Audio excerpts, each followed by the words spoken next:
We'll intervene whenever we decide it's in our national security interest to intervene. And if you don't like it, lump it. The problem with America is not that we go around marauding around the world imposing ourselves.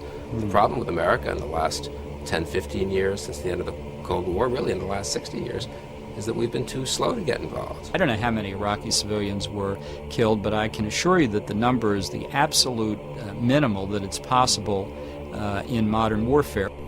Every nation in every region now has a decision to make. Either you are with us or you are with the terrorists. You know, that land over there is yours. You'll go back to it one day because your fight will prevail and you'll have your homes and your mosques back again because your cause is right and God is on your side. Welcome to the darkened hour. Hello everyone, this week we're talking to David Chandler. David is a scientist for 9/11 Truth who's done a lot of work on the physics of the collapse of the Three Towers. Now, Adam and I have already made a short video explaining why, given our interest is primarily in the geopolitical area, why we've gone in this direction and what we're hoping to achieve and not achieve with it. So I won't go into that here, only to say that in constructing this interview, we attempted to collate all the critical comments about David's work we could find across the internet, and then put the best of those to him. I hope we've done an okay job, given our limitations in this scientific area, and that it's enlightening, if not conclusive, for people. And that's what we're aiming for, really, just to move this discussion on. We might do more in this area in the future. So with that in mind, we're happy to receive people's feedback on where it would be productive to take this. Now, before we got into the physics, we wanted to know a bit more about David as a person, as we were aware he had something of a backstory in the anti-war movement, and we asked him about that and how he initially became cynical of the state. Well, I had a series of experiences that sort of put me open to this kind of thing. When I was in high school, even, I had to do a book report on some random thing in a social studies class, and I didn't have a clue what I wanted to do. So I wandered through the library, and there was a set of books there that were they're all bound exactly the same, you know, a matched set. And it looked like they'd never, ever, ever been taken off the shelf. So I just picked one at random, and it was about, it was a history, and it was about Central America. And it was about the, back at the Spanish-American War and that kind of thing, the gunboat diplomacy, and how we got Panama, and it talked about Nicaragua. It just really, I mean, it was like not written. This was not a piece of history that was written for high school students. It was all, you know, pablum that was all mushed down and so forth. This was sort of like the real deal. And it really shocked me. And that just sort of, I think that's the first time I literally realized, you know, this isn't the type of thing that I've been taught that we're supposed to be about, that we're being bullies in the world. So that was sort of in the backdrop, and I've had a couple other experiences like that. But then when I was in Southern California in the 80s, I was actually a part of a church group that started taking in refugees as part of the sanctuary movement. And actually what happened was there was a, I don't know how much detail you want, but there was some refugees that came in, and I went to the pastor and I said, we're not doing anything for these people. They're just sort of sitting there, and what are we supposed to be doing to help them? You know, shouldn't we help them get on their own feet and all that kind of thing? He said, I think you should do that. And sort of, you know, so I got involved, like, and so forth. And so so I got personally involved with these people from Central America and heard their stories firsthand. The woman that we first took in was incredibly traumatized, and you could just see it all over. She gave us a false name at first and all sorts of things like that. So it was, and she had a child while she was in prison. She was never charged with anything. All of the women in her prison were released at one point due to the work of Amnesty International, and they immediately started showing up dead because the death squads were out gunning them down. And she got refuge in a church that got her smuggled up to the US. That family, we eventually got asylum in Canada because the US was routinely just denying all these asylum applications. So that was the kind of experience that I had to calibrate what you read in the papers versus seeing directly firsthand what was really going on. So I was in a state where I recognized that the US foreign policy is not what they teach you in high school, you know? So that was my precursor there. So when 9/11 happened, it was not like there was no hurdle for me. There's a lot of people who they had to go through a big hurdle to get to where they could accept that maybe somebody in the US government did something bad, but I didn't have that kind of hurdle because I'd had these preliminary experiences like that. So I was just more looking at it objectively. I was very skeptical of some of the early stuff I heard. And the first time I heard that people thought that they would use explosives and all that, my question was, how do they know? Or what's the evidence and so forth? And then I saw these squibs and so forth on some videos. But then I thought, how do we know that stuff's not Photoshopped? And I started looking for confirming videos, and I sort of realized they're all over the place, that they're not, you know, there's all kinds of video evidence that this is actually real. And so all that kind of thing just started to grow on me. And then, but anyway, so the point where I finally engaged is I started giving some talks to some local groups like Unitarian Church and various groups like that were open to this. And just based on my own mostly internet research and so forth. But then I got an opportunity to give a talk at a physics conference. It was the American Association of Physics Teachers, and there was a group that met at Occidental College in Southern California every year for Physics Day. And I asked the guy, could I give a talk on this? And he said, sure. And so I had a few months to prepare, so I thought, well, this is a different kind of audience. I ought to have something more substantive. So I got in and started trying to take some measurements so that I could, you know, what can you know based on what you see in these videos? And that's where I realized how fast these buildings came down and how fast stuff was shooting out the sides. I had a tool, which at that time was sort of primitive kind of a tool called Physics Toolkit. And I have a better one that I've used since then. But it could actually, you could put markers on videos and track them and take measurements that way. And so I came up with a whole set of these measurements that I presented to this group, and I put them on YouTube. And that's where somebody from AE contacted me and invited me onto their team at that point because they saw the stuff I put up there. Okay, maybe I can ask you to just go over that in a bit more detail. Just firstly, I didn't know actually that part of your biography that you'd read about the Spanish-American War and the invasion of the Philippines. And what's interesting about that is that it all starts with the explosion of the USS Maine, right? So you have this very dodgy incident, which was clearly, we can say at the very least, lied about.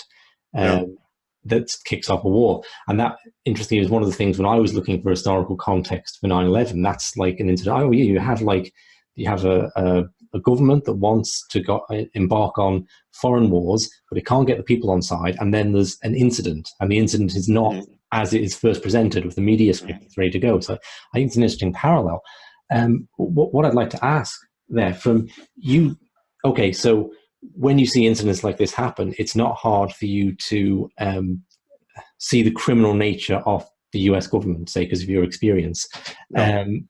But as a physicist, it's not the case that you just looked at the towers coming down and went, oh, no way, like moving through the path of most resistance, absolutely impossible. There was a journey for you to get from that initial seeing to being convinced. And I wonder, you go back and forth a lot in your own mind there about the, thinking, oh, it can't be, but this is impossible, and so on. And I also wonder, do you recall when you saw Building 7 collapse for the first time? Because I don't actually recall when I saw that for the first time, and people were already talking about it a lot by the time I did. So was building 7 kind of immediately obvious to you that there's something fishy about this? Yeah. Okay, let me back up a little bit in that on the day of 9/11, I was teaching. I got up, I had my computer on, and I saw the smoke coming out of the towers, and I called my wife and said, I better turn on the TV. It looks like it's going to be a big news day. And so, and I went to school, and the first comment I made to a like-minded teacher there was, well, looks like the chickens have come home to roost.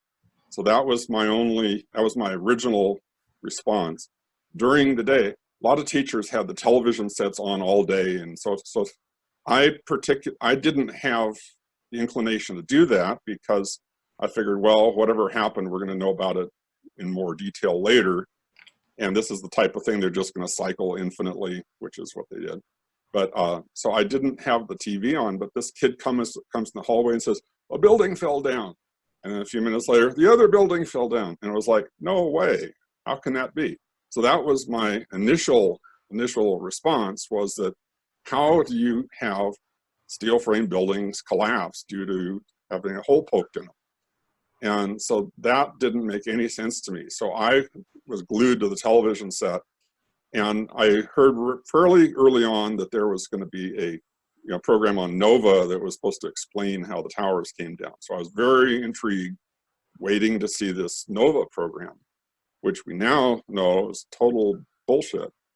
I don't know what your audience is here. Okay. That's but anyway, yeah. But at the time, that was like, oh, I mean, I was very curious about how this could happen. And so I was just taking it all in. And I didn't particularly come at it from a critical point of view, other than I was just trying to understand it a little bit.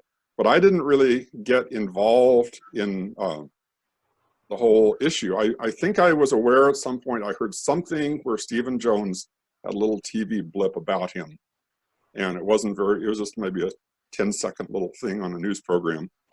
And then I heard later about David Ray Griffin and the claims that it was explosives and this type of thing.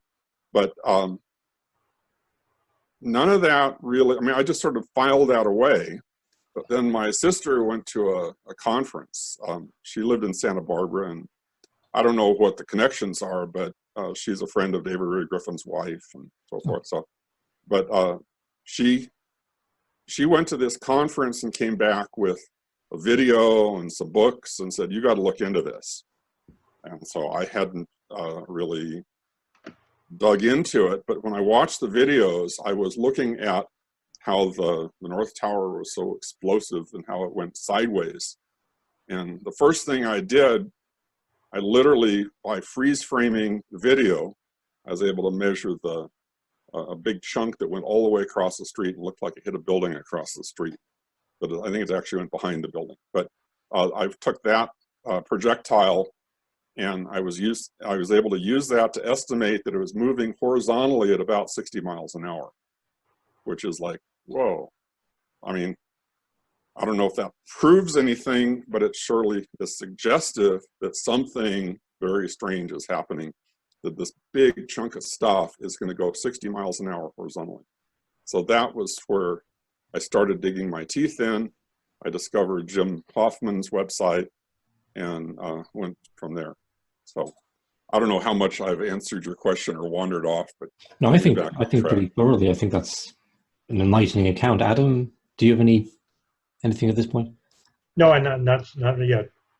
Okay, well, maybe we'll move into some of the physics questions then that I've been looking at. We've been talking about, Adam, and I apologize to the audience for the limit of the questioner's knowledge here. We've done our best with this, but we are principally coming from the geopolitical area. When we looked at 9/11, it's probably a stretch to say I'm coming from any area, but Adam's been doing all this research over the years in the geopolitics, and yet there's this other area, of course, that just can't be ignored.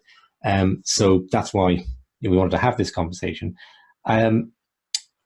What we find, I suppose, from not having that much physics knowledge beyond my fairly basic high school education, is that it gets kind of deadlocked, okay? Because you have physicist A saying one thing, physicist B saying another, and we look at it, well, I don't really know. So I suppose... Can I comment on that? Yeah, please do. You have physicists saying one thing, and you have total BS coming from the other side, and it's just that you don't know how to filter it out. Exactly. Well, I mean, it's absolutely clear. Anyone could say that one side is BS, right? Because both sides are saying, oh, that's what both sides are saying, that the other side is BS. But that's exactly what we lack, like the ability to filter. So I think in doing this, we're trying to find a way, not just, if I devoted my life to getting a physics degree, could I figure this stuff out? But how can the average person putting in a reasonable amount of time feel like they're making headway in understanding this? So any comments on that, David? But there's a few themes that seem to come up repeatedly, okay? Like one of the core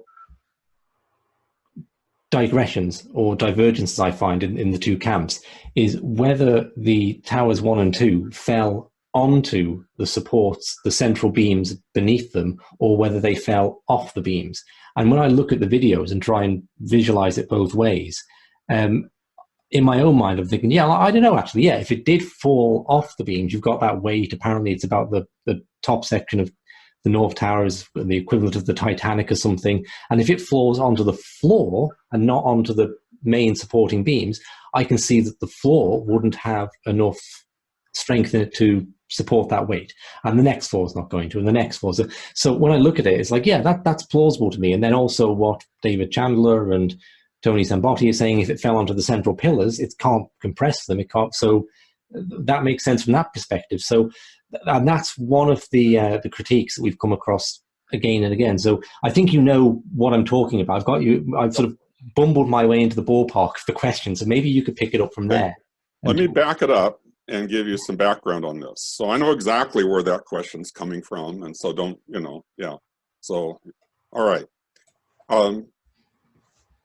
The whole analysis of how the tower came down, you have to trace it back to Bazant, Zdeněk Bazant, or however you say his name. It sounds like an Eastern European name of some sort. And I don't claim to know how to pronounce it. But anyway, he's a civil engineering professor at Northwestern University. He came out with this analysis of how the tower came down naturally. He came out with this literally, I think it's 1 or 2 days, like 2 days after 9/11. And it submitted it for publication. It got published later in 2001 or the beginning of 2002. And then he's done a few revisions on that. But he basically has this simplistic model that has all kinds of problems with it. But it had the top section of, it's just it's a one-dimensional model. In other words, he's not taking the beams or girders or anything like that into account. And he has the top section coming down, crushing down the bottom section. And the top section he shows coming all the way down, crushing the bottom section all the way to the rubble pile before it crushes itself. Okay, so you have the crush down followed by crush up is the way, that's his words. Okay, so NIST wanted to avoid any analysis of the actual fall of the building because it's a huge rat's nest, and they were going to get into all kinds of trouble if they tried to, try to make that go away. And so rather than engage in it, they basically just accepted Bazant's analysis as though it was gospel. And it's like, it's just full of holes. Like you have, all right, let me answer your specific question. So your specific question, if you start, okay, I'm going to back up again. Mm-hmm. I did a response to Bazant's analysis that I used his model, and it's where I have the top block and the bottom block, and I'm just treating them as blocks the same way he did. And I'm showing that if you have the top block and if you add in the piece of data that he totally ignores, the top block accelerates downward the entire time it's visible. There's a constantly downward acceleration the whole time. Now, I pondered that, I measured it, and it's not free fall, okay? But it's downward acceleration. It turns out it's 2/3 of free fall. And I just sort of tumble that around in my brain. And then I said, so what are the implications of accelerating downward at something less than free fall? And I did a little analysis of that, which is a standard thing you do in a physics analysis. It's called doing a free body diagram. And so if you have the block and you figure, okay, if it's accelerating downward, you have an upward and a downward force. If it's accelerating downward, the downward force has to be stronger because it has to accelerate in the direction of the net force. I don't know if you can understand that so far. Hanging on. I want to finish my argument here, but am I too far off track yet? I think you have forces that produce accelerations. Yeah. Excuse me. I missed what you said. Yeah, I'm hanging on. I'll have some questions in a minute. That's fine. Okay. Doing okay so far. Yeah. Well, let me finish this whole statement then. You have two basic kinds of forces, one down due to gravity, one up due to resistance from the bottom section of the building. And the fact that it's accelerating downward is key, because that tells you that the downward force due to gravity is stronger than the upward force. Otherwise, it wouldn't accelerate downward, which is another way of saying the resistive force is less than the weight of the building, the weight of the top section of the building. Okay? Because it has to be less than the gravitational force, and the gravitational force is that thing's weight. All right? So therefore, it's not, you know, one of the things Dave Thomas says all the time, well, there's going to be this dynamic load. If something is falling, you get this extra force. That's what's going to crush the columns. But it's not there. There is no dynamic load, because if there's a dynamic load, you're exerting a greater force than the weight of the top section. If you take a hammer and hit a nail, how come the nail goes into the wood? If you just take the hammerhead and set it on the nail, it's not going anywhere. In order to drive the nail, you have to get it moving, and when it hits the nail, it's taking the momentum that it had when you brought the hammer down, and it's converting that momentum into this excess force, which is what he's talking about as a dynamic load. All right? And so if you have a dynamic load, you have to be giving up momentum in order to gain this excess force, okay? But there is no excess force because it's accelerating downward. So what you're saying is you should see a jolt and then a fall and a jolt if it was crushing the building. Okay. Yeah, if you actually, I have videos of this. If you take a hammer and you hit a nail, the hammerhead stops. In fact, that's why you have to hit it repeatedly, right? And I have another little video I put in some of my stuff. I actually found a nice video clip of a pile driver, because they talk about the top section acting like a pile driver. Well, how does a pile driver act? It goes thump, thump, thump, and they're driving this big thing into the ground, right? That's what piling is like for piers and all that. All right. And so the thing is that it's taking momentum by dropping this thing, giving it speed, mass going at a certain speed, mass times velocity, that gives you momentum. And by hitting it, you're giving up that momentum. You're transferring that momentum into something called an impulse, which is force times time. So anyway, so you're transferring momentum into providing this excess force. Okay? But if you don't give up any momentum, there's no excess force. And if you look at the tower, how would you see if it's giving up momentum? It would be slowing down. Right. You know, in order to give up momentum, you would see it slowing down, but it never slows down. It's accelerating downward the entire time.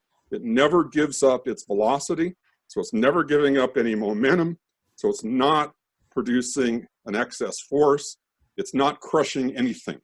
Okay. And that is proof right there that it's not destroying the building, it's falling into a building that's been pre-pulverized. So you've enabled this thing to accelerate down into the rubble because you've knocked out the stuff under it by other means.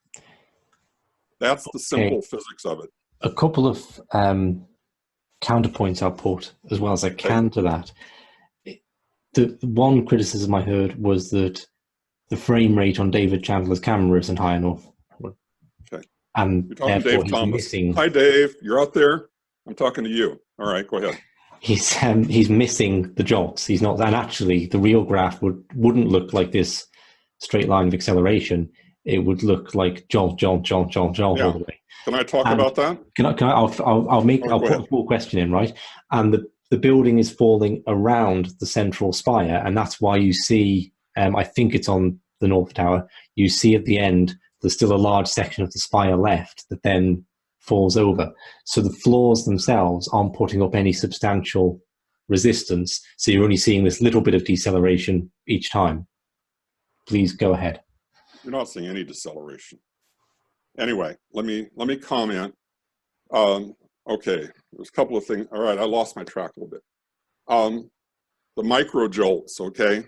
So one of the things Dave Thomas is trying to say is that I'm looking at the average the average motion of the building. I'm not looking at little millisecond by millisecond, all right? Picture this. The floor is an acre. You have a floor that's an acre in size, and you're expecting me to believe that that whole thing is going to somehow, in some kind of a coherent, coordinated manner, have these kinds of motions that are resolvable down to the millisecond. This is like a whole huge pile of stuff coming down, and you're telling me that it's basically alternating between very large forces for instantaneous little moments interspersed with free fall in between. That's what Dave Thomas is trying to present. It's ludicrous. Okay, so what you're actually measuring is the bulk behavior of the building. So now I'm not arguing it on the basis of looking at the strengths of the individual columns and girders and stuff like that. Tony Zambodi and a couple of these other guys have done some analysis that approaches it at that level. I'm basically, that whole argument that I was presenting, I'm actually adopting Bazant's model in order to show how Bazant's model is flawed. And then they're critiquing me for adopting Bazant's model. I mean, that's sort of weird. So I recognize it's a limited model, it's a one-dimensional thing. I'm just treating it like a block and showing that if you take Bazant's model and you account for the fact that it is, in fact, accelerating downward, that you have a big problem. Now, so the micro jolt thing is, I mean, Tony Zambodi did an analysis of that micro jolt thing on another scale. And so I refer you, I have links to a number of these articles in my website.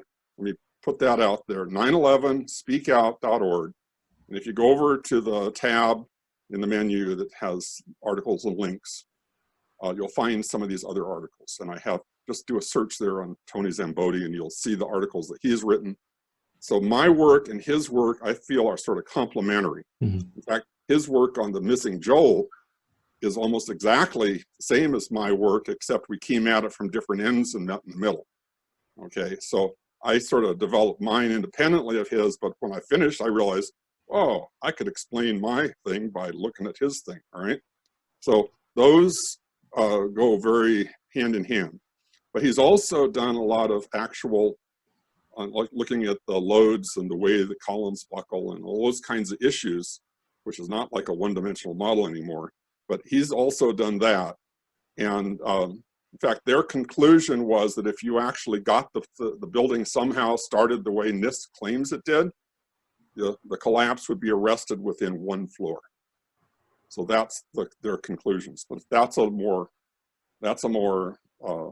engineering model approach to the way the structure would have responded. Okay, so I really recommend, if any of your listeners have science and engineering background, which not everybody does, but you know, in this population, there's a whole bunch of people who do, and I would recommend that I'm basically giving you the overview picture, and Tony's looking at the micro view picture. I'm going to come back to one of the other things you're saying, though. Besides this whole micro jolt idea, which it's not even plausible on the surface, But the other thing is about the columns, whether they collide. So in other words, if you want to take the one-dimensional model of two blocks hitting each other, which is what Bazant started with and then what I am using, and if you want to then get from there into here's individual columns and how is this going to happen, the problem Bazant was dealing with is the pancaking of floors question that they originally put out as the explanation. It doesn't hold water because the columns in the center of the building are like a building within a building. They're very solid and substantial. And if you basically had the floors pancaking down, you'd see the central column left over afterwards, all right? There's a few straggler columns, but that's not the same thing. We have a massive central core building within a building, which had to be destroyed in order for it to come down the way we saw. And in order for that to happen, you have to stress the columns. You have to make them buckle. You have to somehow crush them, okay? And so Bazant was correctly trying to say, we need to get those columns crushed. And his model was trying to explain how that could happen. And okay, so now they come back and say, well, maybe it couldn't happen because of the alignment. Okay, so we're basically defending our use of Bazant's model and refuting Bazant. That's what's going on here. But look at, so one thing is that if you actually look at the videos, somebody is saying, well, it tips, it's tilted and all that. Well, the major, there's about a tilt within 1 to 2 degrees initially. And then it's not until it's crushed down a ways that the tilt goes as far as like 8 degrees or something. If you take some videos as seen from the east side and you look at the mast on the top of the North Tower, it starts downward and then only gradually starts to tip. And so the views that are seen from the north, it's tipping away from us, and so it's not easy to see that it's tipping at all. But if you see it from the east, you can see there is some tipping.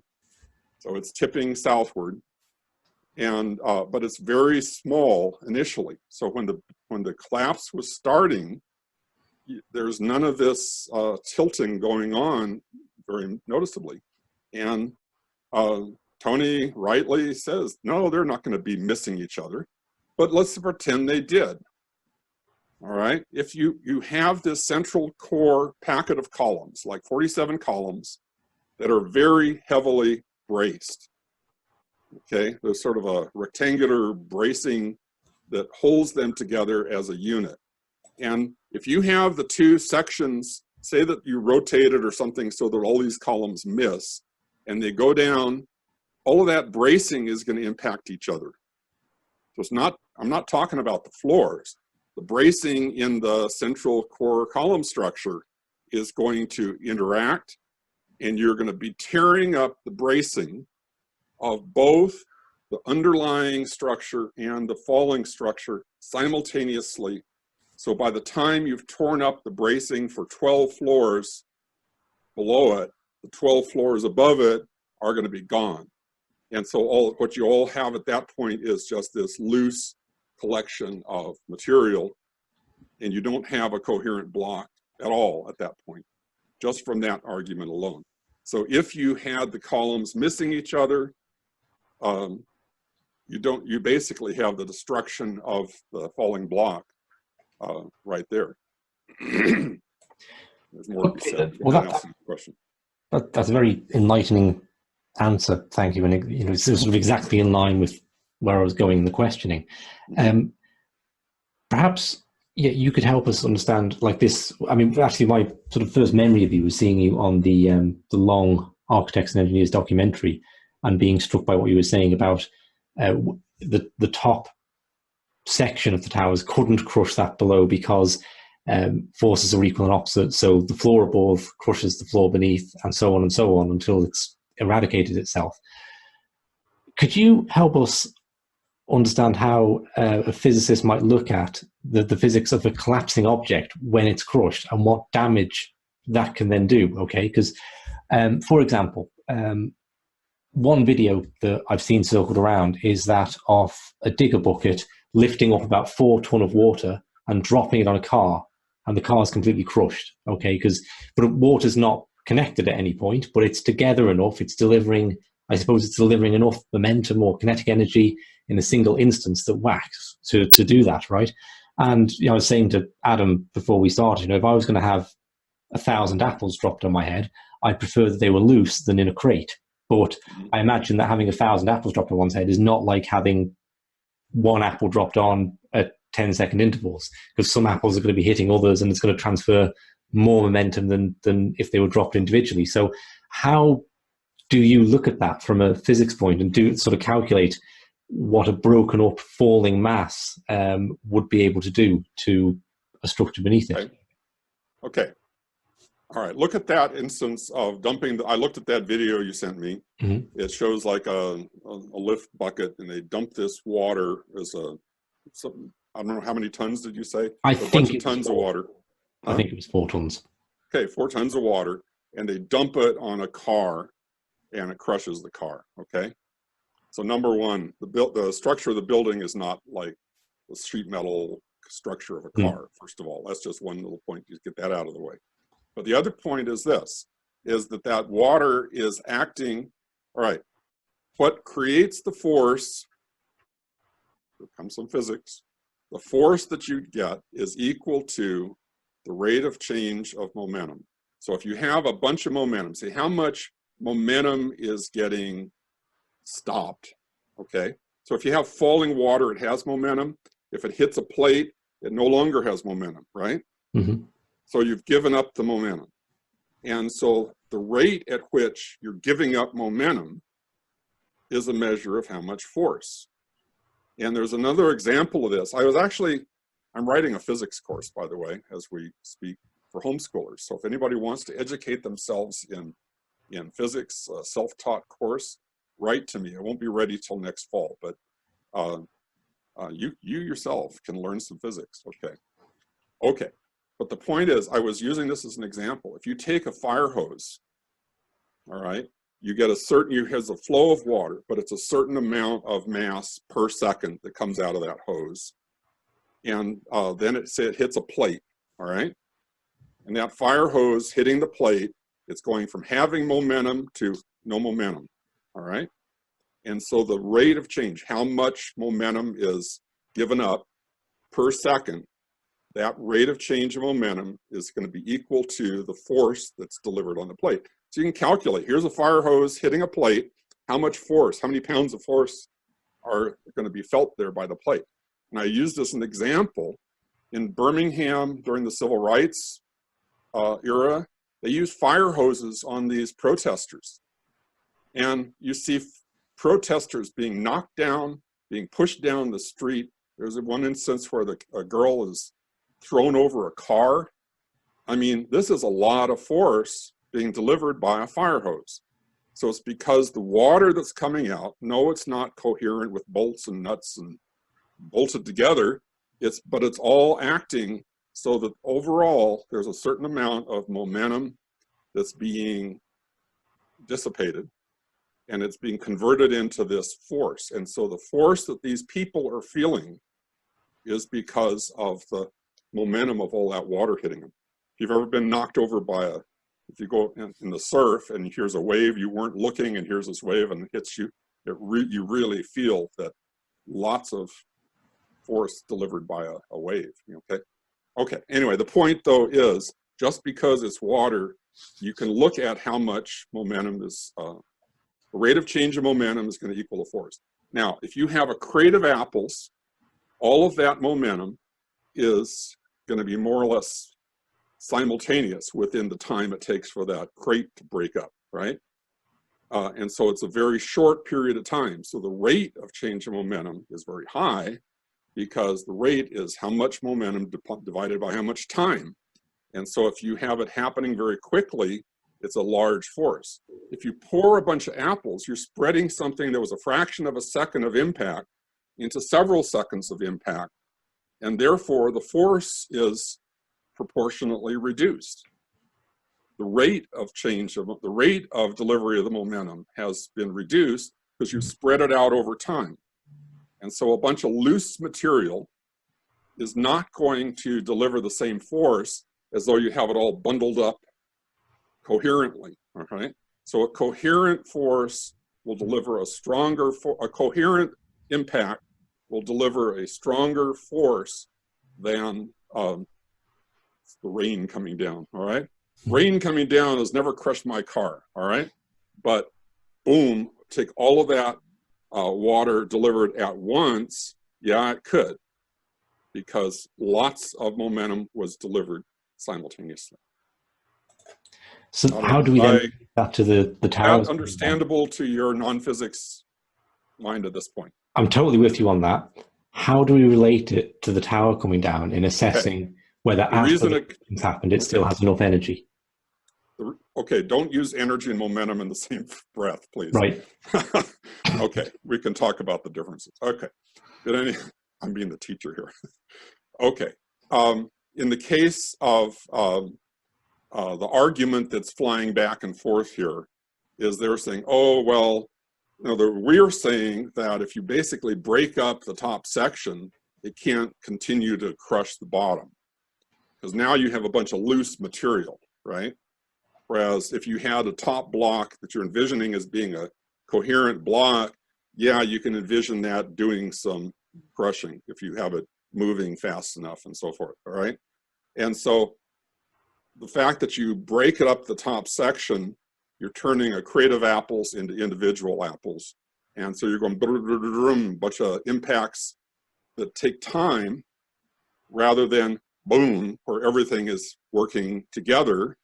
And therefore the rate at which the momentum is being delivered is tremendously reduced. So yeah, loose material can't do the same job of crushing. You need to crush those columns to be able to destroy the building. That was the thing Bazant was trying to wave his hands and try to do. You can't crush the columns unless you have this coherent force crushing the columns. And by the way, it's going to decelerate the top section as it does it. So it doesn't work. His model doesn't work, but you definitely can't do it with a bunch of loose debris. And so they're trying to say, well, it doesn't matter if it's together or not, it still has weight, it's still going to crush it. Well, no, it doesn't, because it's the rate at which, if it... Yep. Why is a bowling ball falling on your foot going to hurt more than dumping a bunch of marbles on your foot? Totally get it, yeah. You got the picture? Totally. It's because it's a coherent, all at once kind of a delivery of all this impact. Okay. Okay. I don't know if there's much more you want to say on physics. At some point, we'd like to... I can talk about physics for whole semesters. Well, we'd like to talk about some of the implications at some point, and Adam will, I'm sure, come alive again at that point. We haven't talked about building 7 either, so come back to that when I'm ready. We just didn't... yeah, sure, but the reason I haven't brought it up as much is I felt like I didn't get as good at questions to ask you from people on building 7, and I didn't feel like the criticisms I had were as strong, right? Like if I'm going to ask David Chandler a challenging question and something that's going to enlighten me and the audience, I didn't have one as good about building 7, and I didn't feel I understood the arguments of people claiming that it was fire-induced collapse as well. For example, that the internal structure of the building fell down and left the facade in a way that did not reflect that at all, and then that collapsed. Or that it was going over G at certain points. It was accelerating faster than gravity because it was being... You've been reading the wrong people, but go ahead. Mm-hmm. So these are the kind of things I came across, but at the end, I didn't feel I understood them well enough to ask like a good, solid question about it. But those are the kind of points that that came up. So I don't have a good shot to throw on building 7. I don't know. Adam, you might have something there thrown. Yeah, sure. Afternoon, Mr. Chandler, actually. I actually went to the Lawyers Committee meeting yesterday. It was held in Manhattan on 80th Street. And one of the points that they raised regarding Building 7 was when they had a German physicist and also a mathematician, and I'm going to be remiss, I don't know his name. He talked about the core columns in World Trade Center 7 being compromised all at once. Now, this is always a point for contention between the two camps, the truthers, the bunkers, whether all the core columns were composed at once, or just a couple of the important columns being composed but compromised at once. In a video that's been played countless times about the famed late demolition expert Danny Jowenko, he explains that a certain part of the columns would need to be compromised in order to afford to be demolished. Because at first he says that this is a pure demolition, but he's also told that it was on World Trade Center 7, but he hesitates and says, well, it would have been very hard. In other words, it's not impossible, but just improbable under the conditions. Could you explain what needs to be compromised for World Trade Center 7? And would it need to be explosives, or would it have to have been shaped charges in order to compromise whatever columns needed to be compromised in order to fall straight down? Okay. Have you recognized that Halsey's report, Leroy Halsey from the University of Alaska just came out with his analysis just a few days ago, and I went through and listened to his oral report about that. And one of the things he talks about there is taking this question of progressive collapse. So that's what NIST is relying on. They're saying they were trying to find a rationale to say, well, a particular column triggered it. And so that column then progressively worked, the stresses got redistributed, and then it caused one after another of these columns to fail. And Halsey, what Halsey was doing was he was doing what NIST purported to do in creating what's called a finite element model, where you literally, in a computer, you have the entire structure of the building, every connection and so forth, right? And so all the forces are computed at every moment as this thing progresses. And so okay. And what Halsey concluded, and it's in his report, in his 1 hour report, whatever it was, what he concluded was, if you have progressive collapse, as the first columns start to give way, it's going to cause the whole building to tip over. And he showed, they actually ran their model, and they actually tried to produce a progressive collapse, and you couldn't get straight down collapse if you'd had a progression of collapses going across the building. That it led to a tipping of the entire building, completely unlike what we saw. The only way that they were able to get their model to come straight down is if you symmetrically got these columns blown out across the whole building. Now, there's another question that I was in on the conversation before the report came out. Tony and Leroy Halsey have been interacting back and forth, and I've been in interaction a little bit with Tony, not as much as I'd like, but I mean, we do have these conversations. And his thought was, you didn't need to blow out all the columns, you just needed to take out the central columns, and then over like an 8-floor section, and then the outer columns then could be caused to buckle, and then it would be, the amount of resistance, once they've buckled, the amount of resistance would look very close to being at free fall. And that he thought maybe that would be a mechanism. But what happened is, when they actually tried to run that scenario on the computer model, it doesn't work.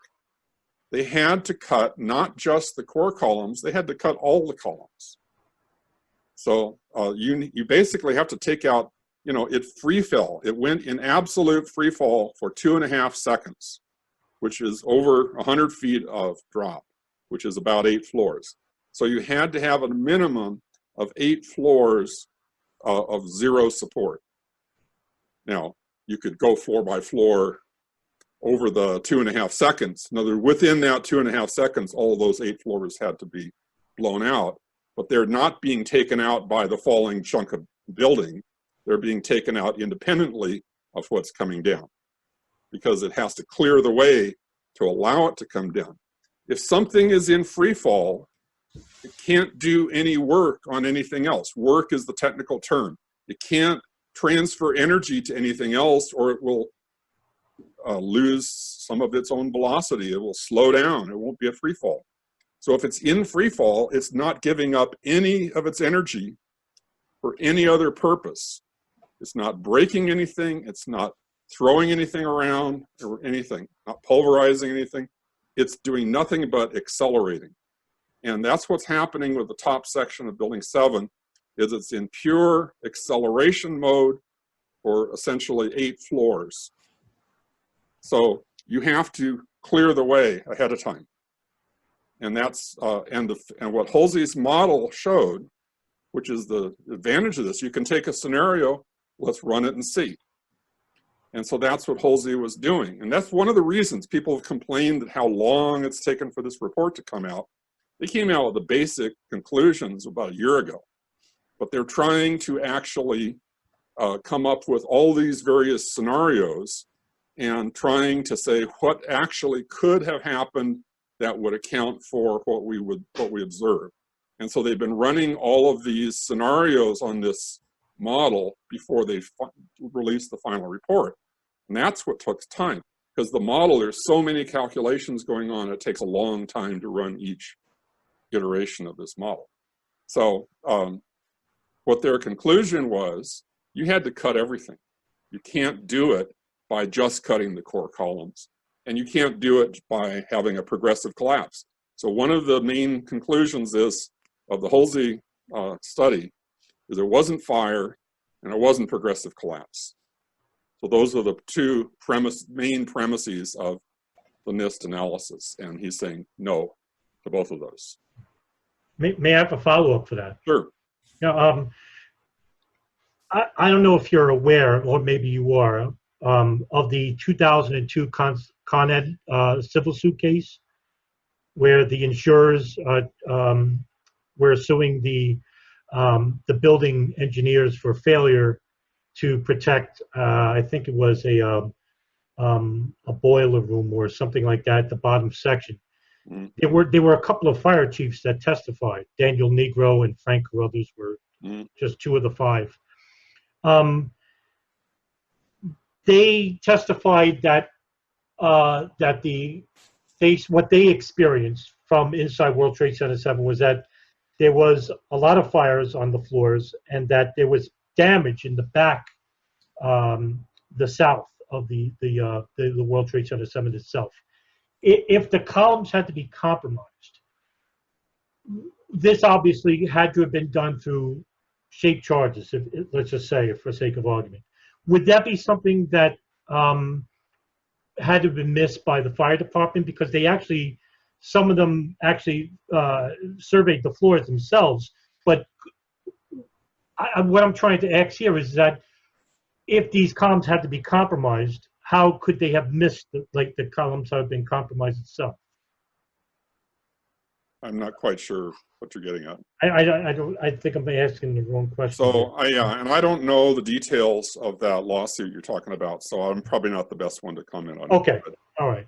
Okay. Well, all right. Now let me ask a different question, informative of this way.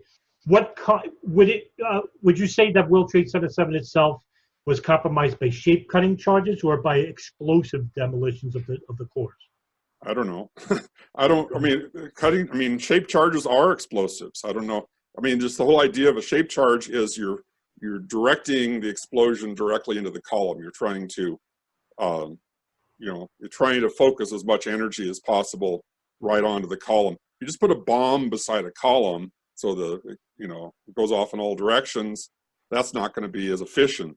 So when they're doing demolitions, they try to create the geometry of the explosion so that it's going to deliver most of its energy right into the column. Right. So okay. That's the difference there, I think. Right, and there's a point of contention with debunkers that say, well, when you see World Trade Center 7 and like Las Vegas hotels, you actually could see the explosions come out from the sides, and you can hear them where you didn't see that with World Trade Center 7. Could you elaborate on that a little bit? Well, you did see squibs, and there were loud sounds, but it's amazing how thorough a job NIST did at suppressing videos with sound. There's this, you know, when World Trade Center 7, when the initial collapse began, there's one video in particular. This guy was going all afternoon. He had his tripod set up, and you could see, and it's looking right, so you can see the east penthouse, the block that fell first, right? And you have this going all afternoon, and then, boom, the next frame, it's gone. So it just basically cut out that entire moment when that east penthouse fell in. And it's just not there. So it's a series of videos that are pasted together, but I'm sure this guy didn't sit around for 10 minutes, you know, whatever. The point is that key evidence is gone. And it turns out that in that moment, just before that east penthouse collapsed into the building, there's another video taken from West Street, and which is farther away, and it has a lot more buildings in between, and there's a muffled sound, but there's a very distinct boom. It's a very sharp onset sound, very low, but it was like boom, like that. And so you can hear that there was this sound just prior to that penthouse falling in. So here's this picture, which is right in line, looking at that corner of the building with the penthouse and all that. That section of video is cut or is eliminated, or maybe, oh, the guy was changing his film right then, or whatever it is, all right? So it's gone. And there's all sorts of other videos where the key auditory component is missing. There's a video that has Amy Goodman in it. You know, Amy Goodman from Democracy Now! All right? And if you have a copy of the video that's better than the one I have, send it to me.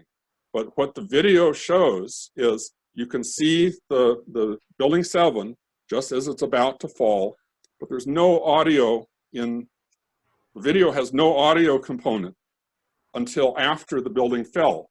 All of a sudden, the audio is back on, and you can hear the crowds running around and all that kind of thing. So what happened to the audio? How would you have a video camera going along and not capturing that audio? And it's during that time, at the beginning of the collapse, there's missing data. Why? I mean, that's so bizarre. And there's very few. I have a video I put together with the help of some other people, and it was called Sound Evidence of Explosions. If you look on my website and go down, you'll see one with that title. And so the interview between Ashley Banfield and a woman that has a baby there, and they're standing there talking, and just out of nowhere, boom, they both turn their heads and look at Building 7. So the video evidence is showing there's a sudden startling sound that causes them to both turn their heads and look at Building 7.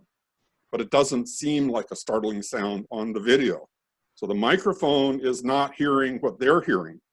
However, if you mess with the audio and enhance the audio, you can actually pull out, and it sounds like boom, boom, boom, boom, boom. There's a whole sequence of little impulsive sounds right then. But you have to pull it out. You have to consciously go looking for it to find those sounds. So, and NIST was relying on the lack of evidence of sound that this supposed explosion that would started was happening, as a way to brush aside having to even look at explosives. That was their key rationale for not looking at explosives. There's lots of evidence of explosives, but they were constructing this criteria. It had to be a certain loudness to be able to have an explosion that would knock out column 79 in a single blast.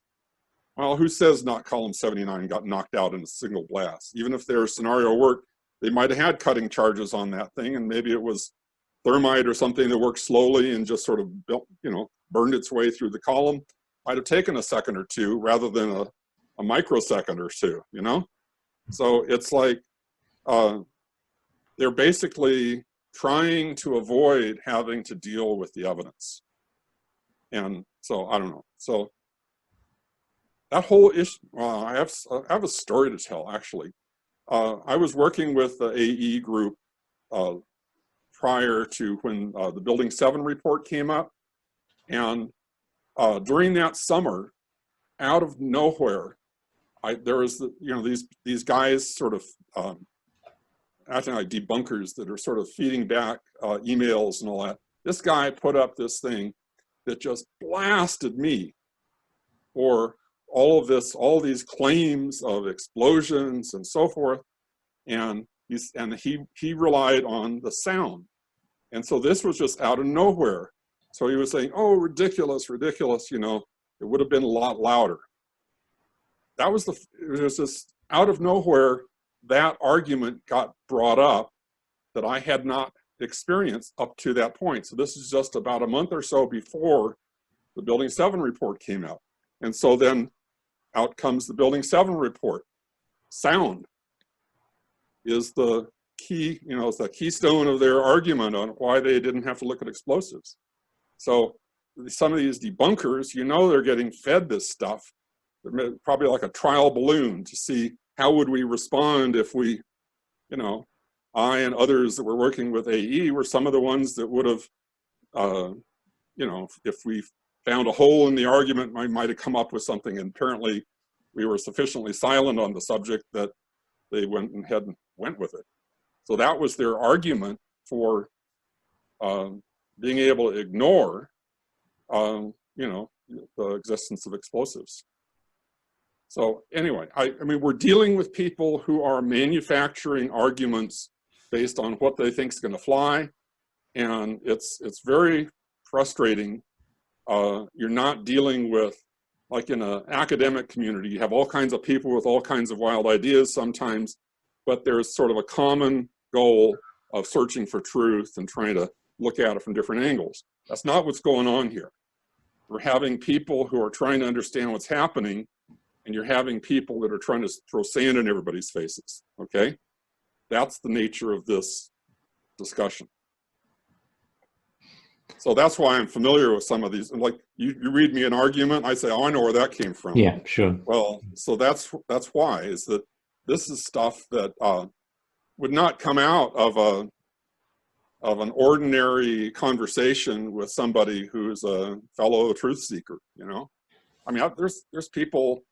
Hey, I'm right now the coordinator for Scientists for 9/11 Truth, and there's some of the people within our own group who have what I would consider pretty wild ideas. But it's not like you're dealing with debunkers. It's like somebody, they're trying to understand these details, and they have all these elaborate ways that things might have happened, and you talk back and forth about it. And you make progress, and sometimes it's slow or whatever. But it's a different kind of a discussion than if you're dealing with a debunker. There's a lack of fundamental a sense of honesty and trust and so forth in this kind of discussion, that they're not out to get at the truth. They're out to smear somebody or try to undercut an argument for the sake of credibility or whatever. Let's pick up on that thought then, okay? Because the problem for like people who aren't knowledgeable about physics looking at this is, I can listen to what you say and it makes perfect sense about, okay, yeah, an asymmetrical thing like a fire can't cause a relatively symmetrical collapse of a building. The top part can't move through the path of most resistance. However I put it, is like when I listen to yourself, Tony Zamboni, Richard Gage speak, I'm sort of compelled in a way that I do not find other arguments for things like no plane hit the Pentagon or insert your conspiracy theory here compelling. But where I find it hits a deadlock is that although I can say, well, yeah, that makes sense to me, as soon as I encounter another physicist with a degree, PhD, whatever, or another engineer with their qualifications saying, no, those guys got it all wrong, it's like this, I'm kind of deadlocked. you know, and I can't, and well, I suppose what Adam and I have attempted to do in doing the geopolitical series is to say, okay, like in that area, you can look to reasonably invest like this much time, read this many books, and over this course, like it might be 6 months, might be a year, but at the end of it, you're not going to get knocked about in debates around the geopolitical roots of 9/11, and no one's going to be able to fob you off saying, move along, nothing to see here, the commission report covers it all, and yeah, there might be some minor little things, but they're minor, don't worry about it. Okay, you're going to know like what the real criticisms are and why they're very, very solid indeed. And my question to you would be, what's your kind of sense of optimism that someone starting from scratch could learn enough physics to really feel solid deciding this issue one way or the other? Like, is that realistic? Because I mean, it just off the bat, in my imagination, I imagine that some areas are more accessible than others. Like to me, I might be wrong about this, but just judgment call, I would say like deciding on things like nanothermite would require more expert knowledge than the physics of the collapse. Okay, so maybe some areas are more accessible than others, but how optimistic are you? Because I think that what we want to go beyond is people just being able to assert things and saying like, I believe there was a collapse, right? And move towards like having a justification of that, or, you know, if you believe it was an inside job or a cover-up, having a very solid kind of backing and reasons for that. So, you know, what's your sense of optimism or pessimism on that point? Okay, there's a certain level in which I don't expect every individual person is going to be able to analyze every individual argument, okay? But when I do my physics analysis, I don't have the common man as my primary focus.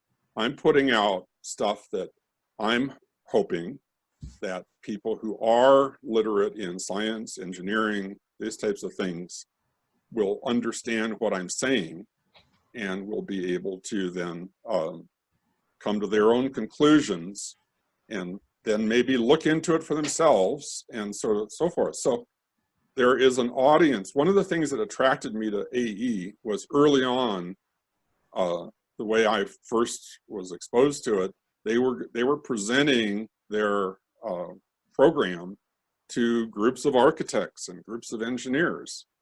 And I thought, that's great, because these are people who can listen to what we're saying and understand it and, you know, get it. And my sense is that we live in a community context where not everybody has all of this expertise, but somebody in that group does. And so most people have, or many people have, people in their community who are scientifically literate and can help them understand sift out the good from the bad. The thing that has stood in the way of that happening has been the propaganda effort to stigmatize this entire endeavor has been so incredibly effective.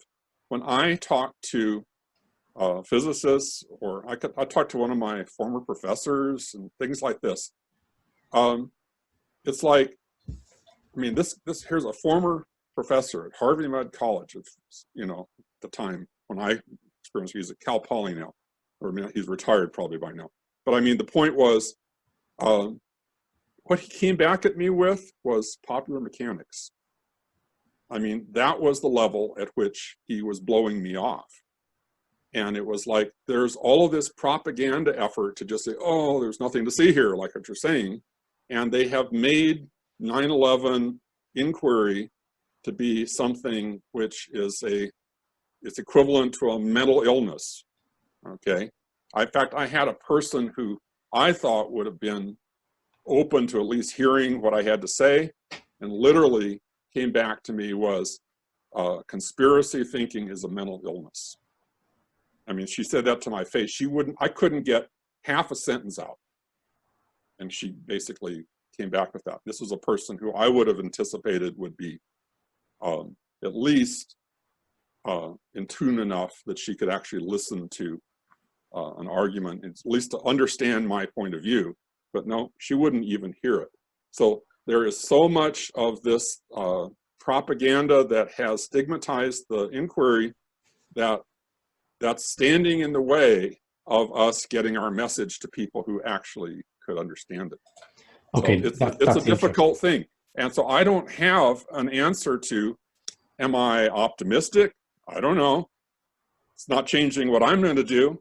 I'm going to keep doing my thing regardless of the outcome, because what am I going to do?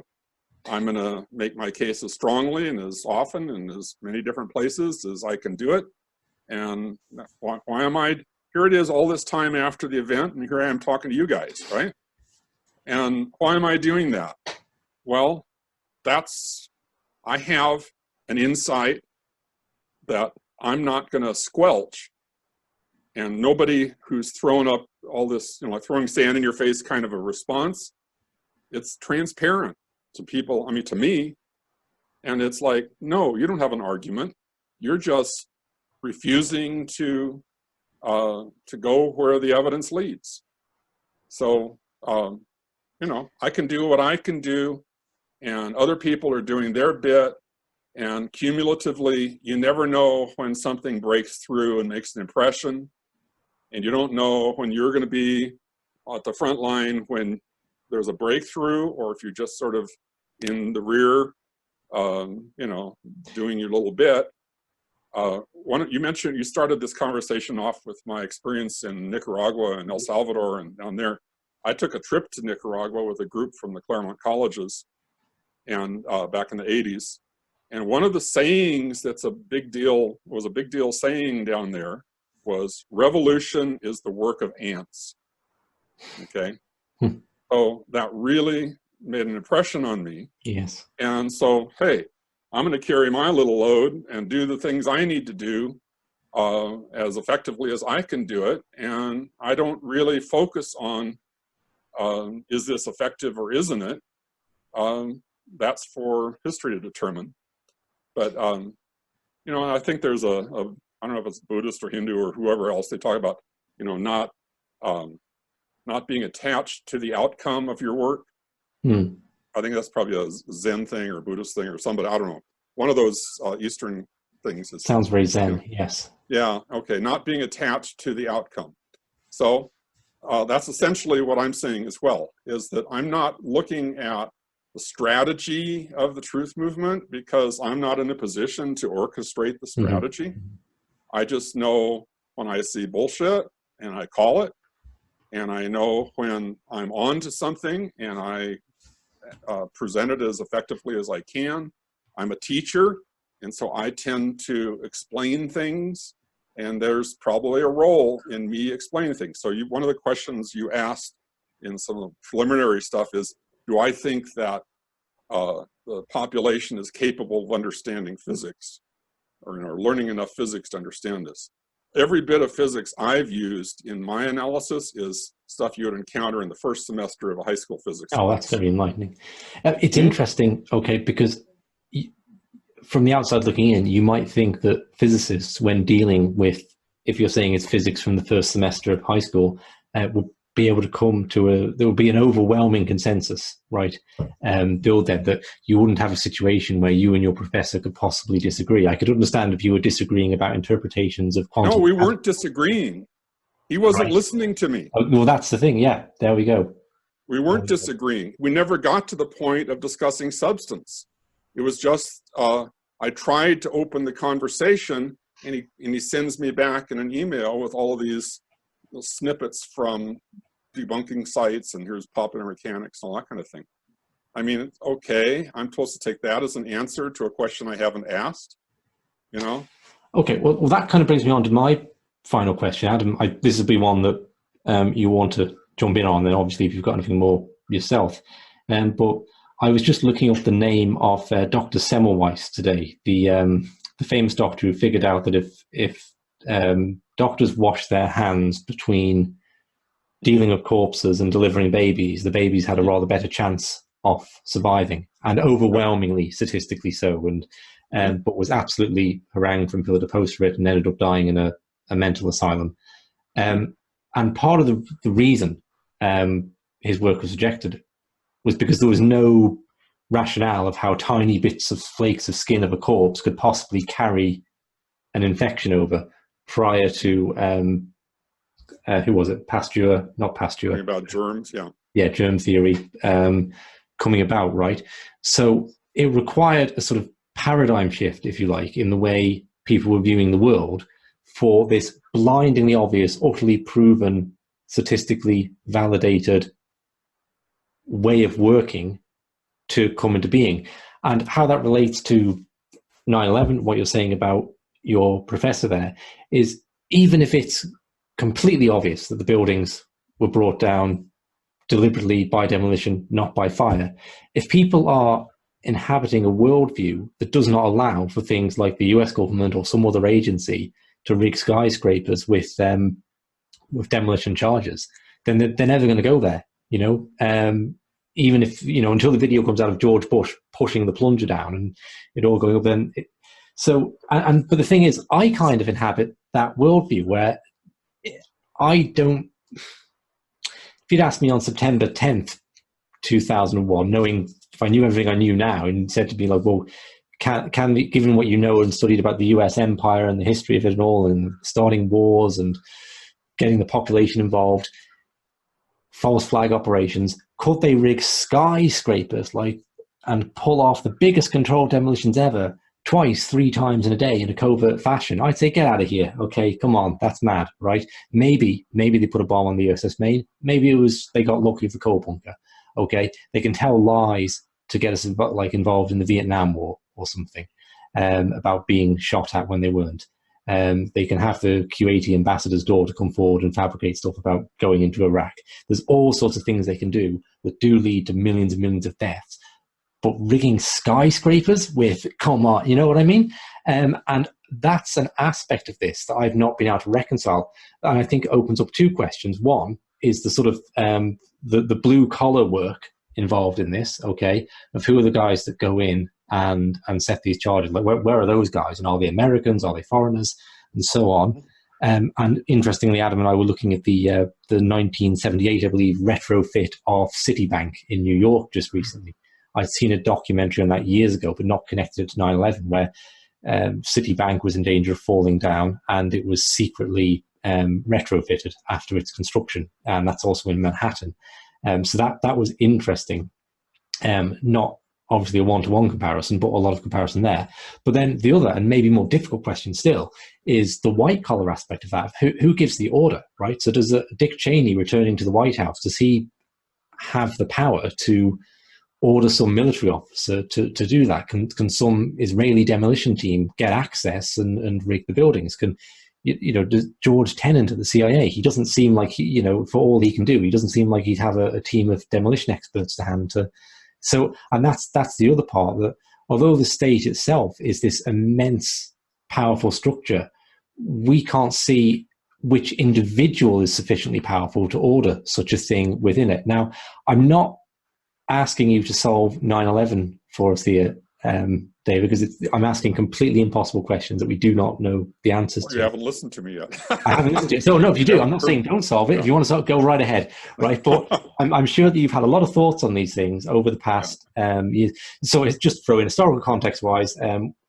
Oklahoma City comes to mind. A lot of suspicion over that one, but that's all I can really say about that. So what are your thoughts on everything I've just laid on the table there? Well, have you read Another 19 by Kevin Ryan? Yeah, it was a while ago. I have read it. Yeah. Oh, you should reread that. So Okay. you're talking about the white collar end. There's a bunch of people that are, I think, sufficiently powerful and sufficiently corrupt to have some role in all of this.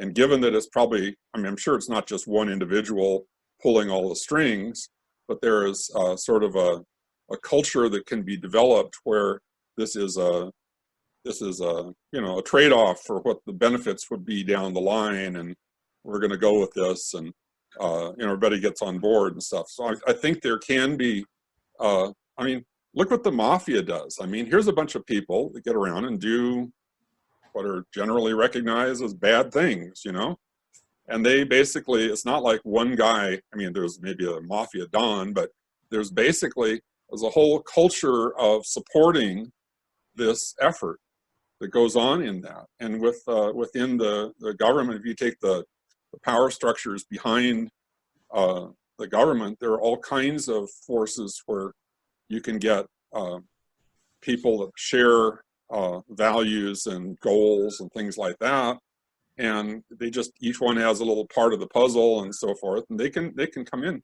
And like you brought up yourself, you know, people say, oh, you couldn't get an American to go in and plant a bomb in the New York, in the World Trade Center or something. Well, we don't know they're Americans. I'm not willing to go to pointing my finger at who did it, but it doesn't necessarily have to be Americans. And the other thing is, it doesn't have to be a demolition company. So it's not somebody from Controlled Demolition Incorporated. The US military has the best demolition experience in the world. And I'm sure other militaries around the world also do. So there's plenty of expertise. It was military grade explosives that were used if you use thermite. It's not saying that thermite was the only thing that was used, by the way. And so that gets thrown back at us a lot. It's just that their thermite leaves a trace that we were able to find. Okay, so it doesn't mean that that's the only thing. But thermite could well have played a role in the demolition process, and the thermite should not have been there. Therefore, it looks like there were things going on, so forth. So I think people get too simplistic in their, you know, this couldn't happen, therefore bang, and so forth. It didn't happen. Well, it did happen. It couldn't have been a natural cause thing.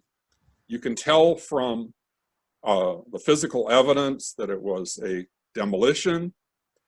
And one of the sayings I have repeated over and over, and it gets through to some people and not others, is Newton trumps Freud.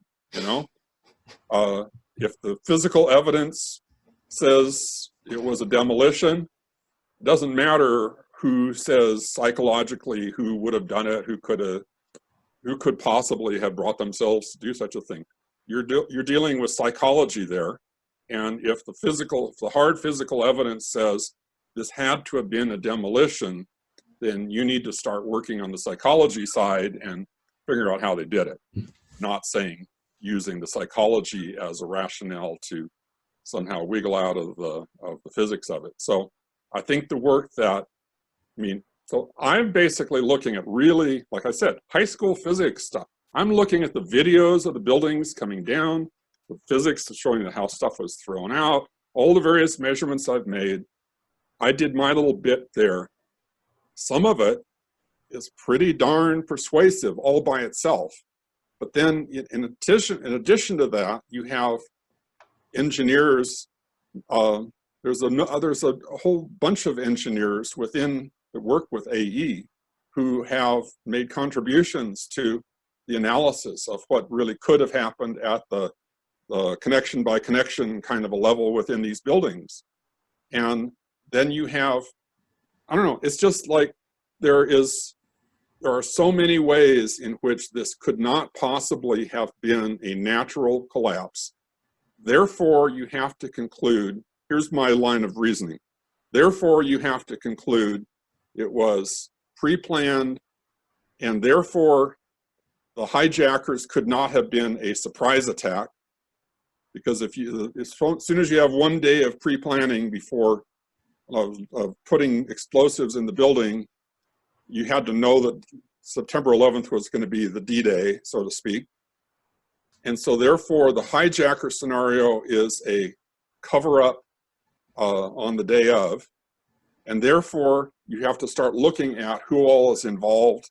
You got State Department people getting those hijackers in place. You had the military involved in making sure that things got screwed up enough they weren't going to intercept these things, and they had to let those planes get to their targets. And you had to have the FAA had to be compromised in some way. So you have all of these tentacles going out there. And then you have the orchestrated cover-up afterwards. Somebody had to be in place to be Johnny on the spot and get that steel removed and destroyed. And there's only a few scraps left, okay? So that was also Giuliani and whoever else, you know, I'm sure had a role to play in all that kind of thing. But then you start looking at this. Then you get the NIST investigation. You haven't gotten me to talk about the NIST investigation or the NIST report, but you're talking about an incredibly transparently fraudulent report, okay? There's elements in both reports, but the World Trade Center 7 one in particular, if you just read the 2 or 3 pages where they're talking about free fall, it is gobbledygook. It is literally, it does not make sense on any level. It's about 3 pages of stuff.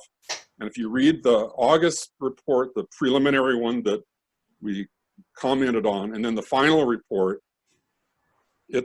they're asserting contradictory things within those 3 pages that are, it's just mind-blowingly incompetent to the way it's put together. It doesn't make sense on any level.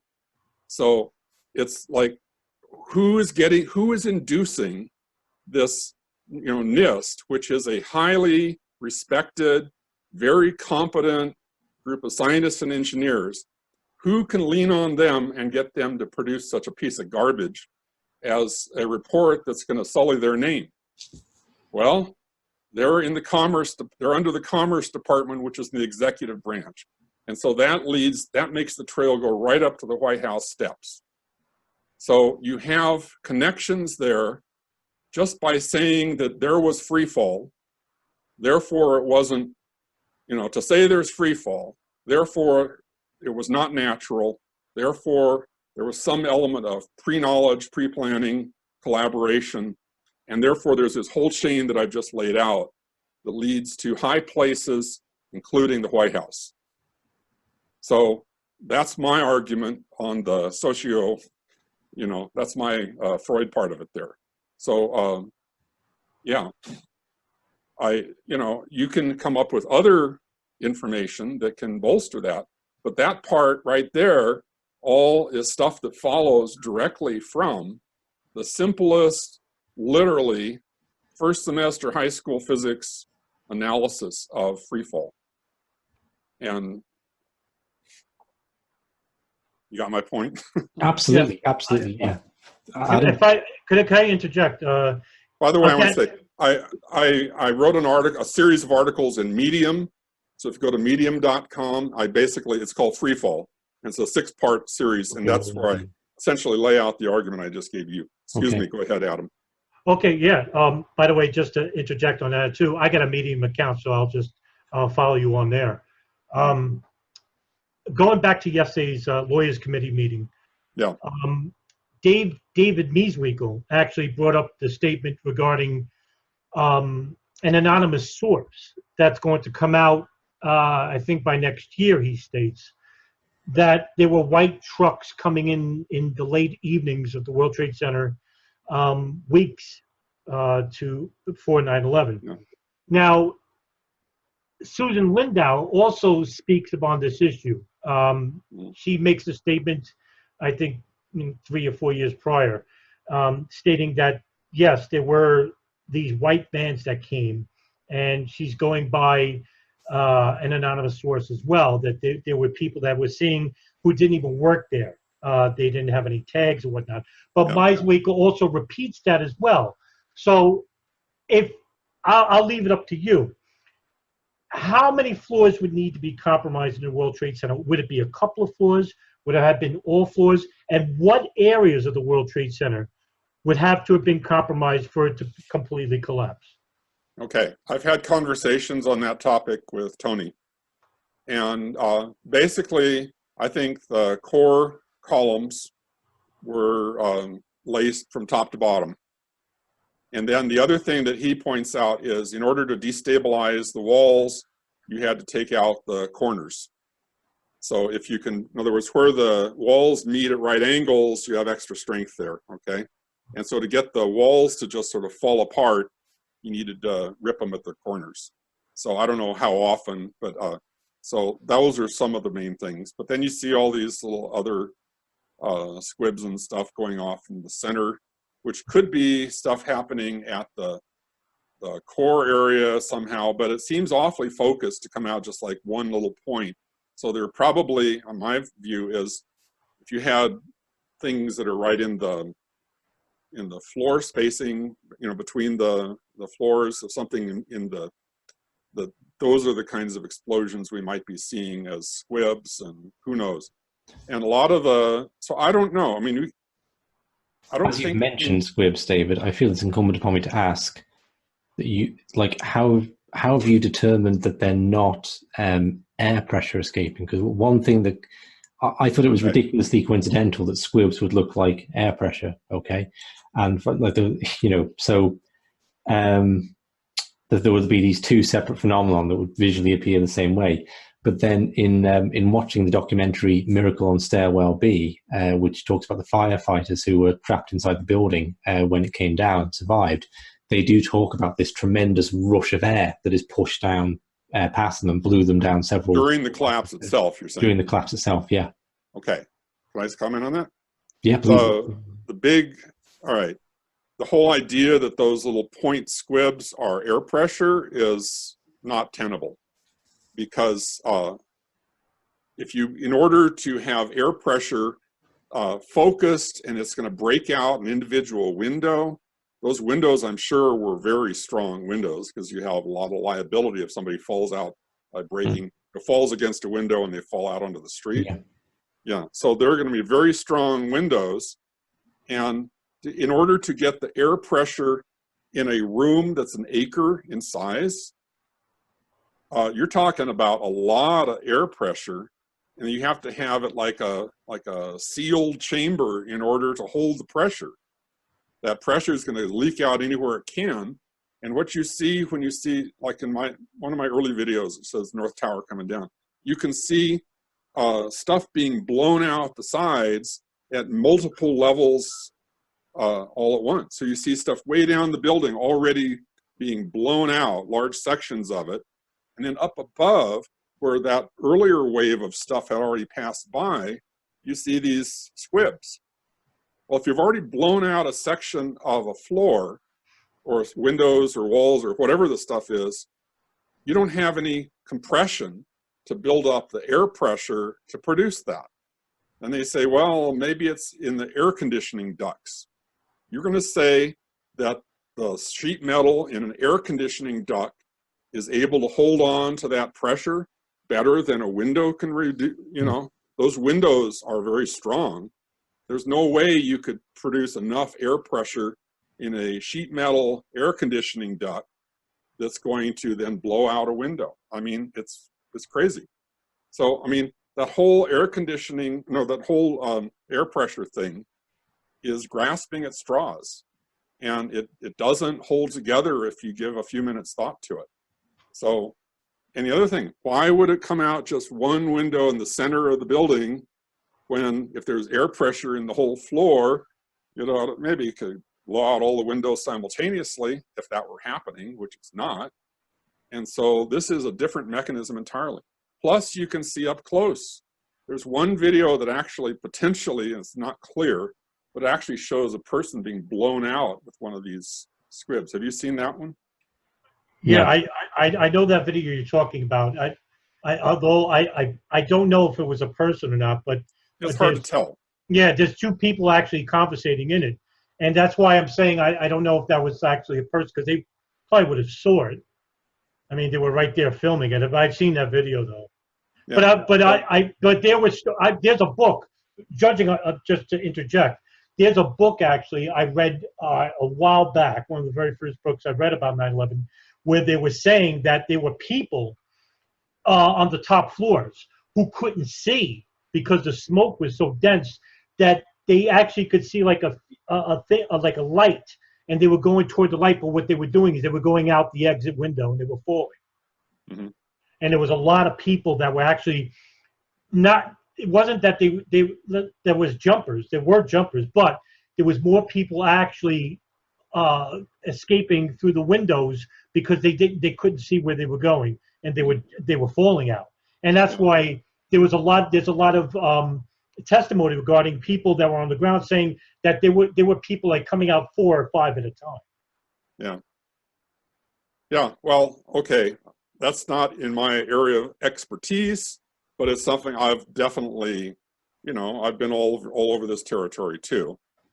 And so, yeah, I've wondered, are all those jumpers, or were some of them blown out the sides, you know, or like what you're saying, I hadn't heard that before, of just being blinded and walking out inadvertently. So I don't know, but I would have thought they could see a whole wall of windows, even though, anyway, I don't know. So interesting prospects. So, but it's a question of, why did people jump out of these things? Well, maybe it's a way of, they're just saying, well, I'd rather die that way than this way, or something like that. I don't know. Yeah, there's a documentary called the Falling Man. Okay.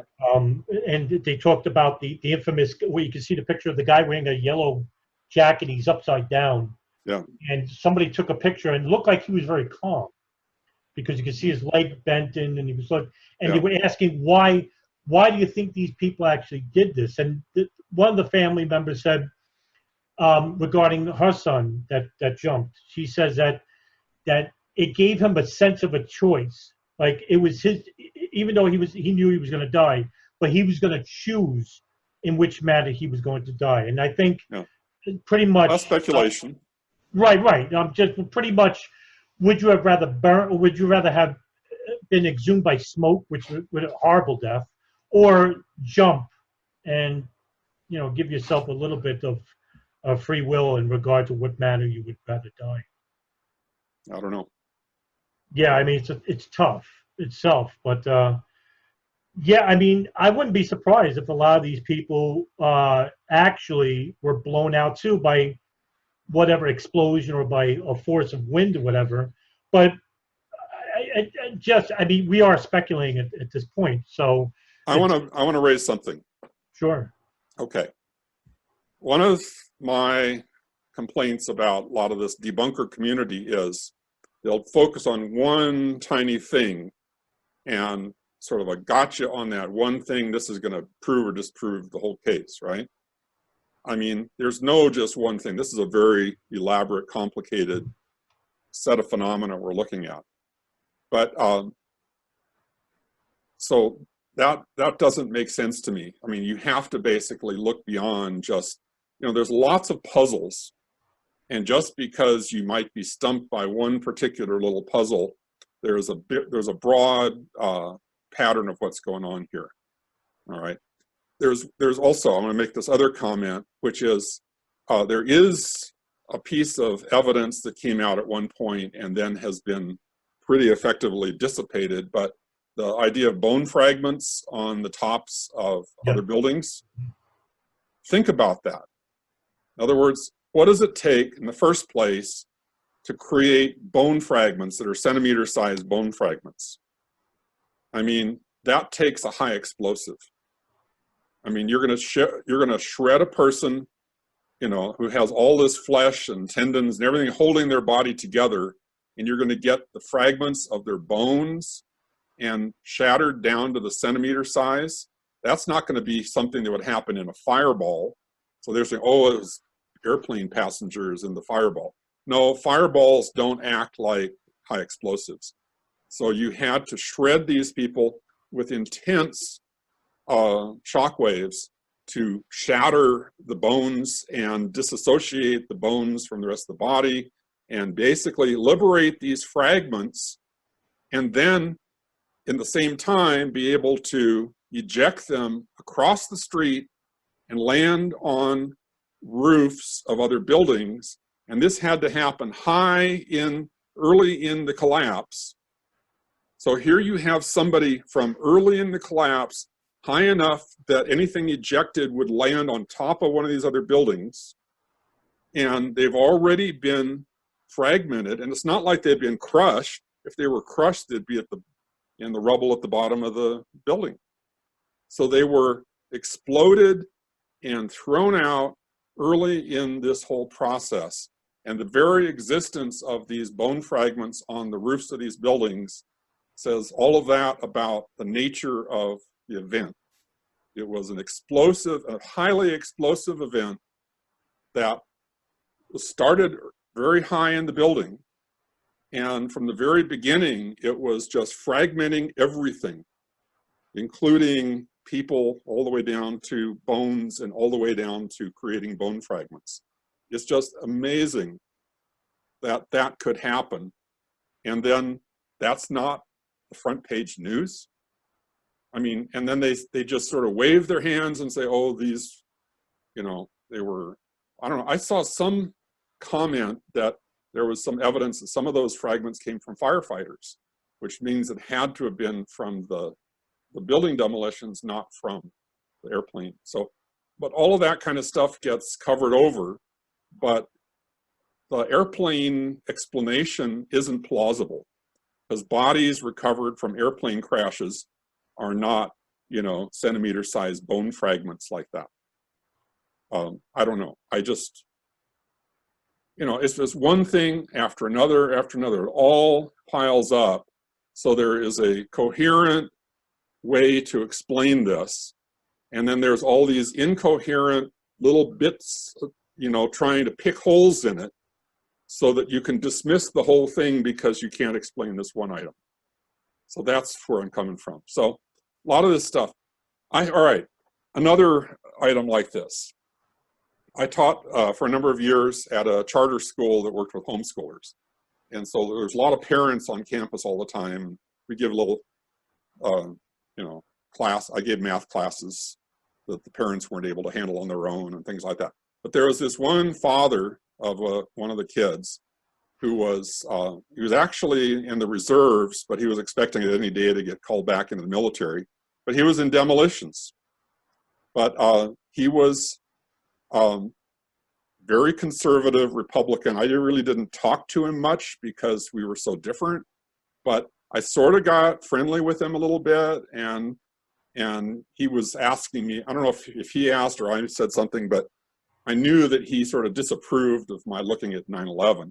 So I said, have you ever really looked at the buildings coming down for yourself? And he said, not really. So I said, come here. I took him into my office and closed the door. And if you've seen my loop, it's called North Tower Exploding, I think. It just shows an infinite loop of showing the corner of the building as it comes down. And then I'm commenting about this. Notice this, notice that, notice this. Okay. Well, he didn't pay attention to any of my commentary, but he saw the building coming down, and it was coming down repeatedly like that. After about the third time, the third loop, he said, that's a demolition. I mean, he went 180 degrees from where he was 5 minutes earlier. And he just said, that's a demolition. And I said, what caused you to switch your belief so quickly? And he just pointed to one thing, which was, you see these beams being thrown out. And if you look at that video, you'll see all kinds of examples of this. So here is this beam being thrown out, and all across the whole length of the beam, it's just like bubbling off of this is all of this profuse white smoke coming off of this. And it's just like it's like it's on fire. But this is a steel beam. But it's just billowing white smoke from this thing being thrown. And he said, that's characteristic of demolition. Boom, he was convinced. And he's convinced to this day. So that's all it took for him to realize this was a demolition. And he was the one that basically said, I was talking about demolition companies and all that, and he just laughed at me and said, you know, the best demolition expertise in the world is the US Army. I mean, that was the way he put it. I'm sure other armies as well are equally or comparably. Sure. I mean, I'm not trying to put down our army. I'm just saying I'm sure other military organizations have comparable expertise as well. It is an amazing phenomenon. I've met, I don't know how many people now whose lives have changed forever in a moment of seeing, particularly Building 7 come down. I remember meeting a fellow at a lecture in London who described to me how he had a completely conventional worldview, just believed what was on the BBC until he saw Building 7 come down. And that was down the rabbit hole, where in Wonderland nothing makes sense anymore, and then he had to build his life back up in a different way. So it has this immense psychological effect on people. Of, you know, this red pill moment, I suppose. Well, you asked me and I didn't answer it way back at the beginning. You said, what was my first thought when I saw Building 7 come down? my thought was, it looks like here's this building just sinking into the ground. I mean, that was just I wasn't thinking demolition. I was saying, whoa, it's like there's an elevator it's taking this whole thing down into the ground. Yeah. But it was so stark, and it was like, I didn't even, for a while, I didn't even associate that with the way the buildings came down. People say that's all the same, but it's so different, because it was this just the collapse of the whole structure intact. All the visible part, which is only like the top half or so of the building. It's a lot taller than it appears there. Anyway, thought I'd throw that in. Okay. Adam, any sort of final thoughts or questions from yourself? I think I've exhausted mine at this point. We'll probably, so anything more from yourself? Yeah, sure. Richard, I mean, David, why do you think the predominant conversation regarding 9/11 has been physics rather than, say, the geopolitical? Because coming from my experience, when I first started in 2006, and I went with you before in our previous conversation, that I saw so many people talking about the physics. That's what led me to the geopolitical anyway, because I said, if I were to jump into physics, it would really just, be useless, because there was much more qualified people talking about this. Mm-hmm. And it seemed like it went right, like very early on in 9/11. Like I guess the first inclination regarding investigation were coming from like the Jersey Girls. They were basically delving into geopolitical, even though they were instituting a little bit regarding how the buildings fell. But then after that, I'd say between 2000 and say 3 and then onward, the predominant conversation has been physics. Is it because that it's much more concentrated and easier to explain to the public, or is it that the geopolitical is just too expansive and maybe more threatening to the public itself? What's your take on that? Well, okay, I'm going to do the physics of it because that's who I am, right. And I recognize that that's not who you are. So I don't have a problem with that. The point is that I think there were a sufficient number of, the architects and engineers got off the ground and organized and it gave a focus where people could sign up on this thing and start working together. And it's, there is sort of a core group within the thousands of engineers and stuff they've got, but there's a core group who's doing the real heavy duty research on there, and there's a lot of onlookers. But that was one area where it seems like the statements that were being made about the buildings, people said, how did that happen? Well, scientists and engineers look at that and they say, well, I have some insights into what's going on here. And so they have an approach to this question that, and then it became dominant because it's such a I think it's a very persuasive approach. And if you look at all the debunking that's gone on, it's such a haphazard, there's not a coherent body of, scientists and so forth supporting the official story. It's just little people, there's people picking at this and that around the edges. Our side has the coherent narrative on this subject. So it just became a successful narrative, which has socio-political implications, like I've tried to illustrate. And there's nothing to prevent others from coming at it. There's others that do, there's that whole, global research has a bunch of people that are looking at, they're looking at insider trading, they're looking at various other aspects of this. And it's, there's lots of valid work to be done. Look at Graham McQueen. He's not a scientist. He's a theologian, or, he's a religion professor. But look at what he's done on this. And, there's another point here, by the way. I think there's something about the American educational system that dismisses science and math. Oh, that's just for brainiacs or something.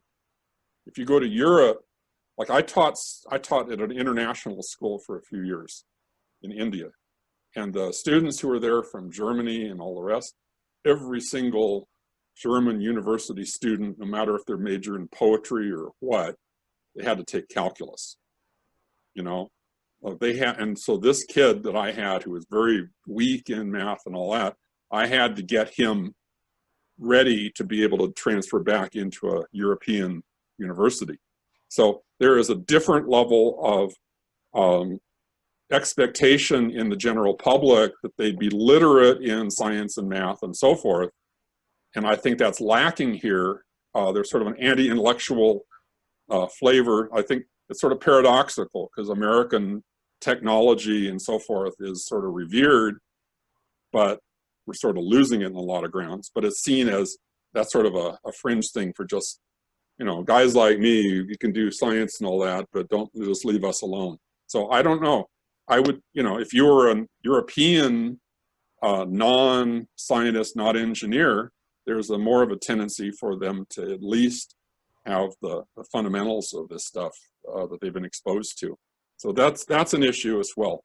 So I don't know. There's all kinds of stuff that come in here. Okay, well, we'd love to have you back to talk about your Pentagon research at some point, and maybe debunking from the opposite angle, whereas rather than dismissing things, accentuating them as a way of covering up. I think that's something that's of great interest. Okay, if you were to strategically try and cover an event up, do you do that by? That again, I missed that last sentence. If you were plotting how to strategically cover an event up, would you do so by saying, "Oh, people like David Chandler, they've got it all wrong and they're not good at physics," or would you say, "Yes, not only are they right, but it was directed energy weapons from outer space"? You know, there's two ways to cover an event up: one by dismissing it, and one by accentuating it. So I think that's an interesting thing. That like the Pentagon is almost like you're encountering the opposite form of opposition. The underside of the movement. Yeah, yeah. There's okay. You don't want to get me going on the Pentagon right here.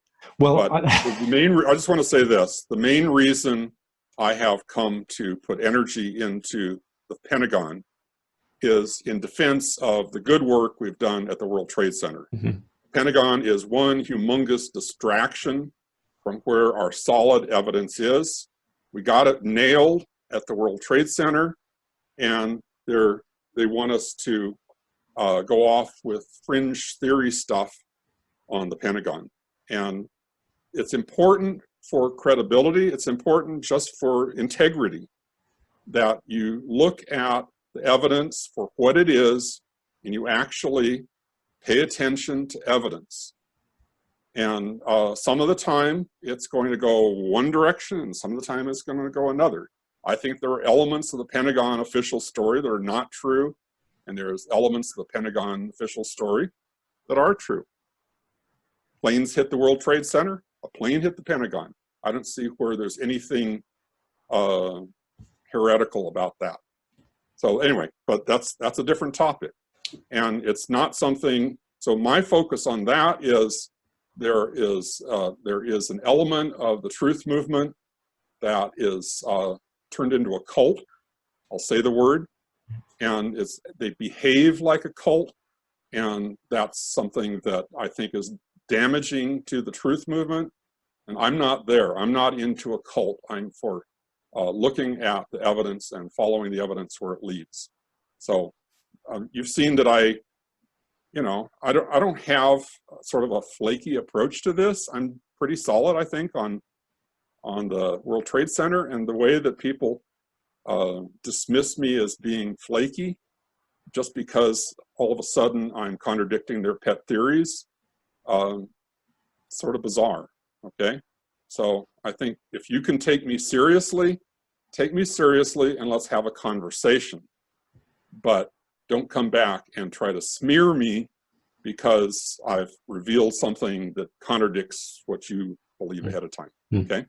So that's my approach to it. But could I interject just a little bit? Yeah. You've been in numerous conversations and discussions. Are you, from my experience, there's been a lack of almost a rational discourse between the truthers or debunkers, let's just say. Mhm. And that's why me and Richard, we wanted you to have this platform to speak. And I think, Mhm. from my opinion, it's just basically lacking any type of a non-prejudicial, non-biased type of discussion. Whereas I know nothing. That's why I take no position. But I want you to speak your issue, just like if I were to speak to somebody on an opposing term. But do you think that this is a problem that is it a problem in itself, in your position, regarding a serious lack of discussion regarding either physics or geopolitics of 9/11?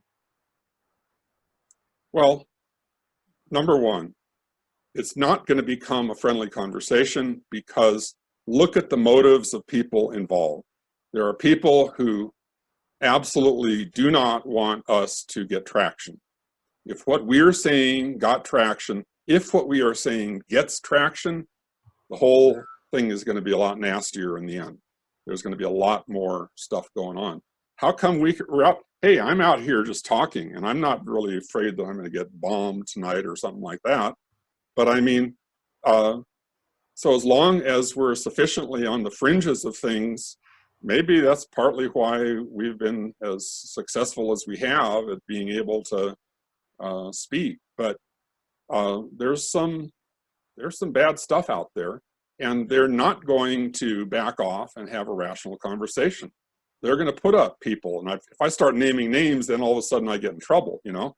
But I mean, there's people that you know and I know that I'm absolutely persuaded they are their agents, and some of them, I mean, I have good solid reasons to believe some of them are agents. And anyway, so it's like, and when you're dealing with somebody who has an agenda like that, it's not a rational conversation. It's like, I'm being straightforward about what I see and about my analysis and all that kind of thing. And then when somebody comes back with all these manufactured arguments, and you know that guy's not on his own. They're being supported by a team of people that are handing them talking points and stuff like that. That's what it sounds like. That's what it is like. And so, you know, from my perspective, I have very solid opinions about certain people. There's some people out there who are probably just crazy, all right? Being crazy doesn't mean you're not an agent, though. There's a potential for overlap. But I mean, so are they crazy? Are they agents? Or are they sincere individuals with alternate theories? Well, the people in that last category, you can tell because you can have a conversation with them, and there's going to be flexibility, and there's going to be give and take. But when there's somebody who you cannot, you know, you can't prevail on a single point in a whole evenings of conversation with somebody, and every single thing is just so defensive and so, you know, trying to, I don't know. There's a nature to the conversation where there's a difference. Like, hey, you brought up all of these arguments that originate from some of these debunkers today. I enjoyed having the chance to respond to them because they're being presented, and I'm having a chance to come back and give my perspective.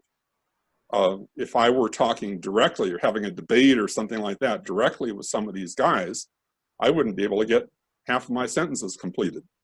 You know, it would be a different experience entirely. It would be a combat situation rather than a conversation. So I don't mind getting the questions and having a chance to actually, you know, think about them and talk about them and so forth. That's legitimate.